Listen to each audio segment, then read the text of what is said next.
திருப்பாவை 11ஆம் பாசுரம். கற்று கரவை கனங்கள் பழ கரந்து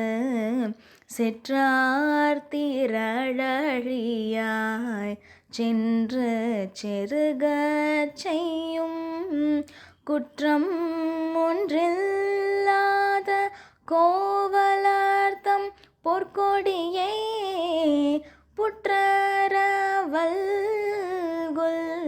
புனமயிழே போதராய் சுற்றத்து தோழிமார் எல்லாரும் வந்து நின் முற்றம் புகுந்து முகில் வண்ணன் பேர் பாட சிற்றாத்தே பேசாத செல்வ பெண்டாட்டி நீ எற்றக்கு உறங்கும் பொருளேலோ